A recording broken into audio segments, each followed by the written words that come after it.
Anyway, we should get moving on, shouldn't we, Simon? And Australia's largest student hackathon is returning for 2021, and it's just opened up for applications. UNIHACK is a 48-hour hackathon giving teams only 2 days to design and build something to then present to a judging panel. So to tell us more is President of UNIHACK, Anthony Roberts. Hi, Anthony. Hi, thanks for having me. Great to have you join us on the show, Anthony. So take us through this process and how many students you're expecting to take part this year?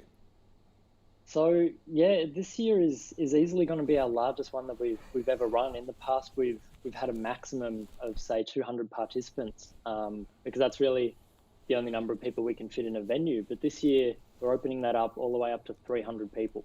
So that's going to be pretty crazy. So we're talking together in the room, or we're talking about the online aspect of it? No, so that's just online. This year is the first year we're taking the event entirely online due to COVID restrictions. So we had a bit of a chat with the team last year, and we're thinking, oh, restrictions might ease, maybe they won't. But we thought, you know what, let's just commit to something. We'll do it entirely online. If restrictions ease, that's great for everyone. But yeah, this will be online. I do have to say, I quite like how you approached last year's lack. I guess I saw a video on your site of the UNIHACK Fire Festival, the greatest hackathon that didn't exist, and I thought that was quite clever. What was the impetus to making sure you came back in 2021, and what did you have to do to make sure you got there? Yeah, so last year, obviously we all wanted to run a hackathon. We had everything organized. Basically, venue, we had catering. I've got 200 t-shirts sitting, in the room next to me for all the participants. And we were 2 weeks out from the event when we thought, you know what, we can't do this with COVID restrictions. Everyone's gone work from home. So for this year, we really wanted to bring it back, do something massive and really make an impact. So online entirely, Australia-wide and New Zealand-wide for the first time ever, rather than just doing an event only in Melbourne. And yeah, up to 300 participants, that's going to be huge. We just wanted to do something really cool, really big. Now, it's on March 5 to 7. It's open to students, not just at university, but also TAFE, if they're over 18. Are you expecting to be flooded with applications? How quickly do you think it's going to fill up? So in the past, we've sold out within a week or two, and this year is no different. We've opened up ticket sales, I think about a week or two ago. We've already sold close to 200 tickets and they're selling pretty quickly. Last I checked, I think we're up to about 180. So yeah, they're going quick. And it's a really great opportunity as well for these students to get seen by some of the best companies, tech companies in Australia and across the world, if you're looking for graduate applications and roles in the future as well.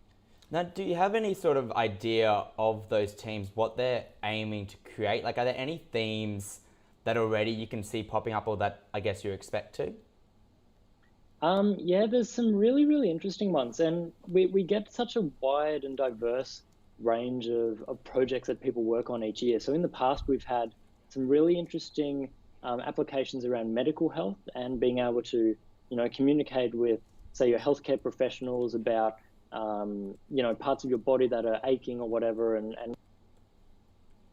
you away. We've also had some really, really cool projects around cube satellites. So one team in 2019 actually built not only a CubeSat, which is a really small satellite, but actually software to help design that. And they've actually gone on to turn that into more of a startup now, and I think they're seeking funding at the moment. So this year we're looking forward to seeing a whole bunch of crazy but innovative ideas from these teams. University students are some of the most creative people you will ever meet, and giving them 48 hours this year to just go wild. We don't have a theme. We are called the Imagination Hackathon. So if you can dream it, build it. Now, I assume for 2021 you've got a similar group of categories as you did in 2019, along with prizes. Just take us through those.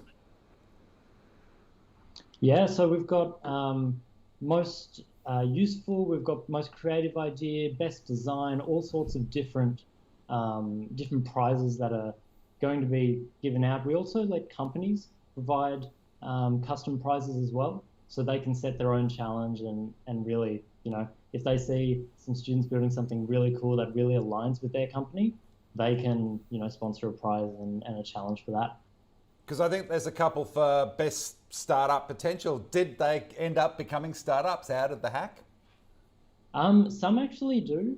Some of them, though, because some of these teams actually form on the weekend itself. So these are people that have never met each other, and trying to build that into a team after the hack. Everyone has different commitments. People might be getting jobs or might be continuing with their studies, so it can actually be quite difficult for them. So the ones that do actually go on to become a startup, those are the ones that we really love to see, and we'd actually really like to help them out more going forward. Now, look, Anthony, we have to ask, of course, if you were in it this year, what would your hack be? That's a tough question. I'm really interested in health tech as well, but I really do care a lot about government and policy and environment. So something along those lines, and maybe helping bring government into the 21st century, that would be something that I'd be really passionate about building. That sounds like a lot of fun. So is there any way, if we're interested as spectators, that we could be part of it too and watch over the weekend? Yeah, absolutely. So we're planning to live stream our opening and closing ceremonies, which will be on the Friday night, the 5th of March, and also the Sunday night, the 7th of March. And our prize announcements will be happening the following weekend. So we'll be live streaming all of that on twitch.tv and on our website, unihack.net. So anyone can tune in and see what everyone's been up to. All right, and for anyone who's keen, I think it's unihack.net is the site to jump on, and they can just put in their application there for tickets. They're only $15, so not a bad investment in your potential startup future. Absolutely, and we've also been offering discounted tickets for our diversity program. So just fill out a form, and we'd love to see more representation across the board there. And are you sending everyone sort of Red Bulls and Paces just to get them through the weekend along the way, or what's happening on that front? Yeah, something like that. We've got the UNIHACK care package that we'll be sending out. So that includes a really awesome design t-shirt, some stickers, which we have a lot of fun with each year, making new and cool designs for those. And also a $40 food voucher, so something along the lines of an Uber Eats voucher where you can get yourself fed across the weekend, because obviously, we're not doing the catering for everyone in one building anymore. So we thought, how do we innovate? How do we change that up this year? And so we thought, food vouchers sounds like a good idea. Oh, well done, Anthony Roberts. It sounds like worth it just for the swag alone. Thanks for joining us on Startup Daily to tell us about UNIHACK. All the best, and let's catch up afterwards to see what happened. Thanks for your time today. Thank you. Great to be here.